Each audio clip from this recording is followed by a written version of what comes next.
Hey guys, आपके phone पे एक कॉल आती है। हेलो, मैं क्राइम ब्रांच से बोल रहा हूं और आपके खिलाफ एफआईआर दर्ज हुई है। तो अचानक आपको घबराहट होने लगती है। तो यही तो डिजिटल अरेस्ट स्कैम का एक नया जाल है। तो आज की इस वीडियो में मैं आपको बताऊंगा कि ये स्कैम कैसे काम करता है, इसके पीछे कौन है और इस डिजिटल अरेस्ट स्कैम से आप कैसे बच सकते हैं। तो इस वीडियो का एंड तक देखें, नहीं तो आप भी ठगी के शिकार हो सकते हैं। और अभी तक आपने चैनल को सब्सक्राइब नहीं किया है तो ऐसे यूजफुल फाइनेंस टिप्स के लिए चैनल को सब्सक्राइब और वीडियो को लाइक कर दें। गाइस, सबसे पहले हमें यह समझना होगा कि डिजिटल अरेस्ट क्या है। तो डिजिटल अरेस्ट एक ऐसी घटना है जिसमें साइबर क्रिमिनल्स किसी पर्सन के ऑनलाइन आइडेंटिटी, फाइनेंशियल अकाउंट्स और डिजिटल रेपुटेशन को अनऑथराइज्ड रूप से उसे कंट्रोल कर लेते हैं। गाइस, जो स्कैमर्स है वो फेक पुलिस अधिकारी और सरकारी एजेंसी बन के आपको कॉल करते हैं और कहते हैं कि आपके बैंक अकाउंट, पैन, आधार और व्हाट्सएप पे एफआईआर दर्ज हुई है। और फिर आपको वो डराने और धमकाने के लिए फेक अरेस्ट वारंट और कोर्ट नोटिस है वो आपको भेजते हैं। और फिर आपसे क्या है कि भारी जो है जुर्माना और जो बेल मनी वो मांगते हैं। और गाइस, 2025 में लाखों लोग इस ठगी का शिकार हो चुके हैं। तो प्लीज इस वीडियो को अंत तक देखें ताकि आप इस जो भी ठगी इससे आप बच सकें। Types of digital fraud related to digital arrest scam. Guys, जो डिजिटल जो फ्रॉड है तो इसमें क्या है कि जो स्कैमर है वो आपको डरा और धमका के वो आपसे क्या है कि पैसे की डिमांड करते हैं। और इसमें क्या है कि कोई भी पर्सन क्या है कि उनको लीगल कंसेक्वेंसेस, फाइनेंशियल लॉस और पर्सनल जो हार्म है उसका डर दिखा के तुरंत क्या है कि पैसे की डिमांड की जाती है। जैसे फिशिंग स्कैम, इसमें जो स्कैमर है वो किसी पर्सन की पर्सनल इंफॉर्मेशन, फेक वेबसाइट और जो फेक जो ईमेल है उसको क्रिएट करके वो उसको प्राप्त करते हैं। विशिंग, इसमें क्या है कि जो स्कैमर है वो फेक पुलिस अधिकारी या सरकारी एजेंट बन के आपको डराएगा और धमकाएगा और फिर आपसे क्या है कि पैसे की डिमांड करेगा और आपसे जो भी पर्सनल डेटा है वो निकालने की कोशिश करेगा। उसके बाद अगर हम बात करें स्मिशिंग में क्या है कि जो स्कैमर है वो आपको एक टेक्स्ट मैसेज भेजेगा और जिसमें क्या है कि आपका इमीडिएट अरेस्ट का उसमें क्या होगा कि मैसेज होगा। तो इससे क्या होगा कि आप डर जाएंगे। और इसमें क्या है कि जो स्कैमर है इसके थ्रू क्या बोलेगा कि आपको इमीडिएट तुरंत रिस्पॉन्ड करके आपको पैसे का पेमेंट करना होगा। तो ये भी एक तरह का बहुत बड़ा स्कैम है। सोशल इंजीनियरिंग, इसमें जो स्कैमर है वो क्या है कि साइकोलॉजिकल मैनिपुलेशन ट्रिक का यूज करके जो पर्सन है उनसे उनकी जो भी कॉन्फिडेंशियल इंफॉर्मेशन होती है तो उसको वो सारे जानकारी को इकट्ठा करता है और फिर उनके साथ स्कैम करता है। तो इससे भी आपको बचने की काफी जरूरत है। How digital arrest scam works. Guys, अब हम बात करते हैं कि डिजिटल अरेस्ट स्कैम कैसे काम करता है।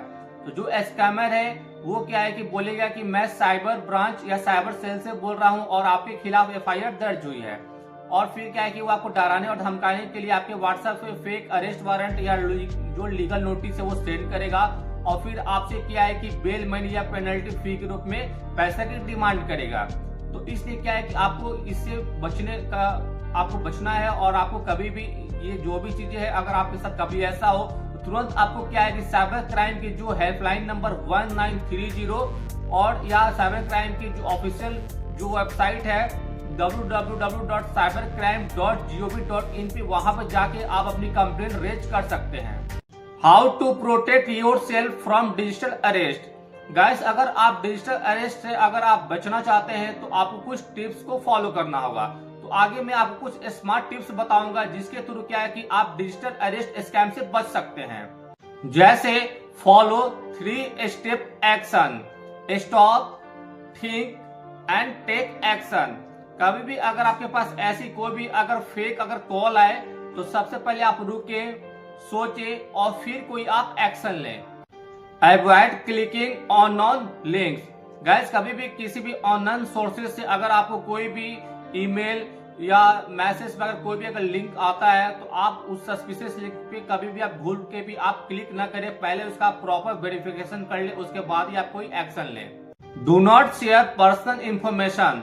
गाइस, अगर कोई भी अगर फोन कॉल, ईमेल के थ्रू क्या है कि आपको जो भी आपकी पर्सनल जो कॉन्फिडेंशियल इंफॉर्मेशन है अगर वो मांग रहा है तो कभी भी उसके साथ आप क्या है कि कोई भी अपनी जो पर्सनल फाइनेंशियल जो इंफॉर्मेशन या डेटा है उसको आप भूल के भी उसको शेयर ना करें। उसके बाद अगर हम बात करें तो वो है इंस्टॉल सिक्योरिटी सॉफ्टवेयर। आप ये सुनिश्चित करें कि आपके जो भी डिवाइस जो आप यूज कर रहे हैं उसमें एक अपडेटेड एंटीवायरस सॉफ्टवेयर हो, जो क्या है कि जो भी रैंसमवेयर अटैक या जो बेसिक अटेम्प्ट है उसको वो ब्लॉक कर सकता है। Use strong unique passwords. Guys कभी भी आपको क्या है कि सिंपल पासवर्ड नहीं रखना चाहिए, आपको एक यूनिक जो पासवर्ड है उसको रखना चाहिए और उसका जो कॉम्बिनेशन है लेटर नंबर प्लस सिंबल तीनों का यूज करके आप अपने लिए एक यूनिक जो पासवर्ड है उसको आप बना सकते हैं। तो ये क्या होगा कि ये एडिशनल सिक्योरिटी है उसको इनहेंस कर देता है। उसके बाद में हम बात करें तो enable two factor authentication. Gas जो भी आप मोबाइल डिवाइस या सपोज जो भी आप पीसी या लैपटॉप अगर आप यूज कर रहे हैं तो उसमें क्या है कि आप टू फैक्टर ऑथेंटिकेशन को आप इनेबल कर दें। तो अगर आप टू फैक्टर ऑथेंटिकेशन को अगर आप इनेबल कर देंगे तो ये क्या है कि एडिशनल सिक्योरिटी को इनहेंस करता है और जो स्कैमर है उनके लिए काफी हार्ड हो जाएगा, काफी कठिन हो जाएगा आपके जो अकाउंट है वहां तक वो एक्सेस करना। Monitor bank statement. आप अपने बैंक की जो भी बैंक स्टेटमेंट एक्टिविटी है उसको हमेशा आप क्या है कि रेगुलरली उसको मॉनिटर करते रहें और अगर कोई भी अगर अनऑथराइज्ड अगर एक्टिविटी अगर आपको दिखती है तो आप उसको तुरंत इमीडिएटली अपने जो बैंक है उसको इन्फॉर्म करें। और सबसे अगर हम लास्ट में बात करें तो use trusted wifi network. Guys आपको कभी भी क्या है कि जो ट्रस्टेड वाईफाई नेटवर्क है उसको यूज करना चाहिए और कभी भी आपको जो ऑनलाइन बैंकिंग है उसको आपको पब्लिक वाईफाई में यूज करने से आपको बचना चाहिए और कभी भी आपको सिक्योर ब्राउजिंग के लिए आपको VPN को यूज करना चाहिए। गाइस अब हम लास्ट में बात करते हैं कि कभी अगर आप डिजिटल अरेस्ट स्कैम का अगर शिकार हो जाएं और आप अपने पैसे खो दें तो आपको क्या करना चाहिए।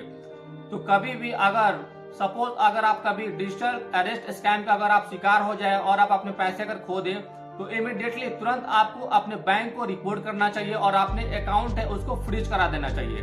उसके बाद आपको क्या है कि नेशनल साइबर क्राइम कंप्लेन जो पोर्टल है cybercrime.gov.in या साइबर क्राइम हेल्पलाइन नंबर 1930 पे आप तुरंत कॉल करके या जो वेबसाइट पे जाके आप अपनी कंप्लेन रेज करा सकते हैं। और इसके बाद क्या है कि आपके पास जो भी एविडेंस है जैसे call details, message details, transaction details, तो उस एविडेंस को अपने पास रखें क्योंकि उसकी जरूरत पड़ सकती है। और गाइस अगर जरूरत पड़ने पे आप एक प्रोफेशनल जो लॉयर है उसकी आप हेल्प ले सकते हैं। तो गाइस अगर आपको वीडियो हेल्पफुल एंड इंफॉर्मेटिव लगी हो तो इस वीडियो को लाइक करें और ज्यादा से ज्यादा शेयर करें ताकि लोग जो डिजिटल अरेस्ट स्कैम है इसका शिकार होने से बच सके।